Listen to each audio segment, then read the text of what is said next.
बजरंगबली की व्रत कथा और विधि। भारत में हनुमान जी को अजेय माना जाता है। हनुमान जी अष्ट चिरंजीवियों में से एक है। कलयुग में हनुमान जी ही एकमात्र ऐसे देवता हैं जो अपने भक्तों पर शीघ्र कृपा करके उनके कष्टों का निवारण करते हैं। मंगलवार भगवान हनुमान का दिन है। इस दिन व्रत रखने का अपना ही एक अलग महत्व है। मंगलवार व्रत की विधि। मंगलवार व्रत की कथा इस प्रकार से है। प्राचीन समय में ऋषि नगर में केशवदत्त ब्राह्मण अपनी पत्नी अंजलि के साथ रहता था। केशवदत्त को धन संपत्ति की कोई कमी नहीं थी। सभी लोग केशवदत्त का सम्मान करते थे, लेकिन कोई संतान नहीं होने के कारण केशवदत्त बहुत चिंतित रहा करता था। पुत्र प्राप्ति की इच्छा से दोनों पति पत्नी प्रत्येक मंगलवार को मंदिर में जाकर हनुमान जी की पूजा करते थे। विधिवत मंगलवार का व्रत करते हुए उन लोगों को कई वर्ष बीत गए, पर उन्हें संतान की प्राप्ति नहीं हुई। केशवदत्त बहुत निराश हो गए, लेकिन उन्होंने व्रत करना नहीं छोड़ा।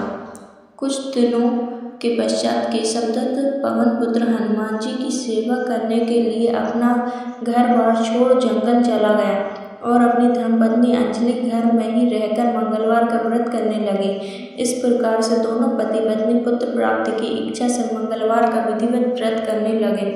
एक दिन अंजलि ने मंगलवार को व्रत रखा, लेकिन किसी कारणवश उस दिन वह हनुमान जी को भोग नहीं लगा सकी और सूर्यास्त के बाद भूखी ही सो गई।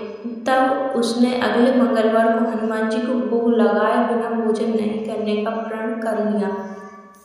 6 दिन तक वह भूखी प्यासी रही। 7वें दिन मंगलवार को अंजलि ने हनुमान जी की विधिवत रूप से पूजा अर्चना की, लेकिन तभी भूख प्यास के कारण वह बेहोश हो गई। अंजलि की इस भक्ति को देखकर हनुमान जी प्रसन्न हो गए और उसे स्वप्न देते हुए कहा, उठो पुत्री, मैं तुम्हारी पूजा से प्रसन्न हूँ और तुम्हें सुंदर और सुयोग्य पुत्र होने का वर देता हूँ। यह कहकर पवन पुत्र अंतर्धान हो गए। तब तुरंत ही अंजलि ने उठकर हनुमान जी को भोग लगाया और स्वयं ही भोजन किया।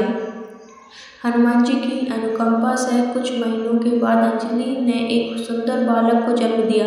मंगलवार को जन्म लेने के कारण उस बच्चे का नाम मंगल प्रसाद रखा गया। कुछ दिनों के बाद केशवदत्त भी घर लौट आया। उसने मंगलवार को देखा कि अंजलि से पूछा, यह सुंदर बच्चा किसका है? अंजलि ने खुश होते हुए हनुमान जी के दर्शन देने और पुत्र प्राप्त होने का वरदान देने की सारी कथा सुना दी, लेकिन केशवदत्त को उसकी बातों पर विश्वास नहीं हुआ। उसके मन में कलुषित विचार आ गए और अंजलि के साथ उसके विश्वासघात किया और अपने पापों को छिपाने के लिए झूठ बोल रही है। केशवदत्त ने उस बच्चे को मार डालने की योजना बनाई। एक दिन केशवदत्त स्नान करने के लिए कुएं पर गया।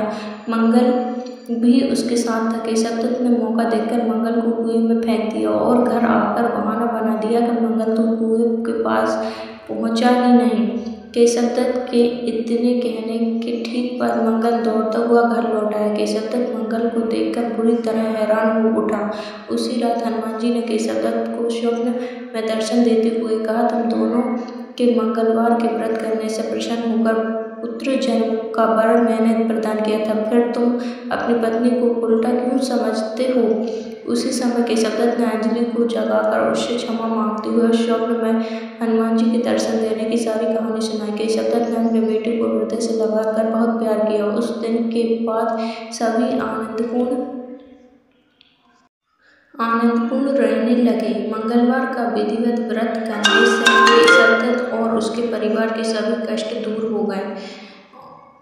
इस तरह जो स्त्री पुरुष विधिवत रूप से मंगलवार के दिन व्रत रखते हैं और व्रत कथा सुनते हैं, अंजनी पुत्र हनुमान जी उसके सभी कष्टों को दूर करते हुए उनके घर में धन संपत्ति का भंडार भर देते हैं और शरीर के सारे रक्त विकार के रोग को भी नष्ट कर देते हैं।